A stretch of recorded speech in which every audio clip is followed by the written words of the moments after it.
السلام علیکم ورحمۃ اللہ وبرکاتہ۔ خیر مقدم ہے آپ کا فدا نامے میں۔ دوستو، آج کے اسٹوڈیو میں ہم امین شریعت فخر نیپال حضرت علامہ مولانا مفتی محمد اسرائیل رضوی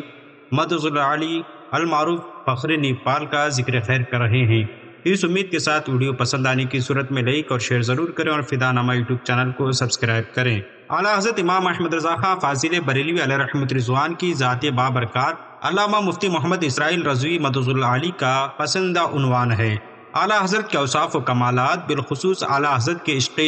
رسول پر جب آپ گفتگو فرماتے ہیں تو پورا مجموعہ عش عش کر اٹھتا ہے۔ اپنی تقریر میں کثرت کے ساتھ برمحل کلام رضا اور آپ کے پیر و مرشد حضور مفتی اعظم ہند علیہ رحمۃ رضوان کے کلام کا استعمال فرماتے ہیں۔ ملک نیپال میں خاص کر مہوتری و دھنوشا میں فروغ رضویات اور مسلک اعلیٰ حضرت کی ترویج و اشاعت میں آپ کی تقریر و خطابت نے اہم کردار اور رول ادا کیا ہے۔ حضور فخر نیپال مدظ العالی کا اسم گرامی محمد اسرائیل، کنیت ابو الفضل، اور آپ کے والد ماجد کا نام عبد الرحیم اور آپ کا امتیازی لقب فخر نیپال اور خانقاہ نسبت کی وجہ سے قادری، رضوی، نوری، برکاتی اور آپ کی تعلیم کی نسبت کی وجہ سے مصباحی ہے۔ آپ کا پورا نام کچھ یوں لکھا جاتا ہے: ابو الفضل مفتی محمد اسرائیل قادری، رضوی، نوری، برکاتی، مصباحی المعروف فخر نیپال۔ آپ کا سلسلہ نسب کچھ یوں ہے: محمد اسرائیل بن الحاج عبد الرحیم بن الحاج برکت اللہ بن لاہوری میاں۔ دینی ملی مسلکی خدمات کی بنا پر اکابرین اہل سنت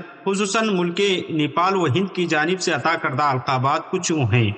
قائد اہل سنت، فخر ملت، امین شریعت، جان سنیت، پیر طریقت، رہبر شریعت، عطائے حضور حافظ ملت، پاسبان مسلک اعلیٰ حضرت، آبروی اہل سنت، فخر العلماء،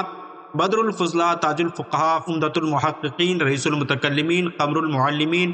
شمس المدرسین، قاضی القضات، مفتی اعظم نیپال، فخر نیپال وغیرہ وغیرہ آپ کے لقبات پوسٹر وغیرہ میں استعمال کیے جاتے ہیں۔ قائد اہل سنت امین شریعت حضرت علامہ مفتی محمد اسرائیل رضوی مصباحی المعروف بفخر نیپال دامت برکات العالیہ 1952 عیسوی میں موضع بھمرپور ضلع مہوتری میں پیدا ہوئے۔ حضور فخر نیپال کی ابتدائی تعلیم علاقہ کے اول سب سے قدیم دینی مرکزی درسگاہ دارالعلوم قادریہ مصباح المسلمین علی پٹی میں ہوئی۔ 1376 ہجری میں آپ کسی وجہ سے علی پٹی سے مدرسہ رضا العلوم کنہوا تشریف لے گئے۔ تقریباً 2 سال کنہوا میں قیام رہا اور دادا حضور کی شہادت کا واقعہ پیش آ گیا۔ پھر آپ دوبارہ علی پٹی شریف تشریف لے گئے اور اپنے مشفق استاد حضور امین شریعت علیہ رحمۃ رضوان کے حلقے درس میں داخل ہو گئے۔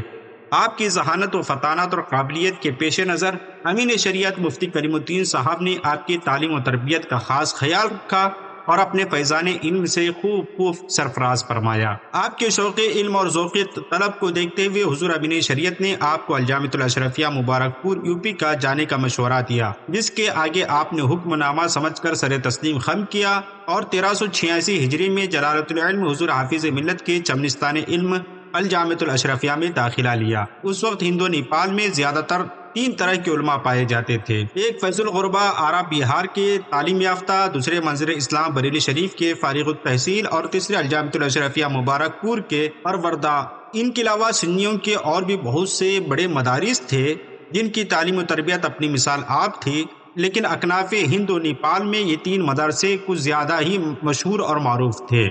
اس لیے اکثر اور بیشتر طالبان علوم نبویہ انہی تینوں مدرسوں کی طرف زیادہ رخ کیا کرتے تھے۔ آپ بھی استاذ الاساتذہ کی اجازت سے اعلیٰ تعلیم کے لیے الجامعۃ الاشرفیہ مبارک پور میں داخلہ لیا۔ جلالۃ العلم حضور حافظ ملت علیہ رحمۃ رضوان کے زیر سایہ الجامعۃ الاشرفیہ کے علمی و ادبی ماحول میں رہ کر آپ نے مسلسل 5 سال تک ماہر اساتذہ اکرام سے اکتساب فیض کیا اور درسیات کی تکمیل کے بعد 1390 ہجری بمطابق 1970 میں جلیل القدر علماء اکرام مشائخ اعظام کے ہاتھوں سے آپ کے سر پر دستار باندھی گئی اور سند فضیلت سے نوازا گیا۔ آپ نے اپنے وقت کے غزالی دورہ، راضی زماں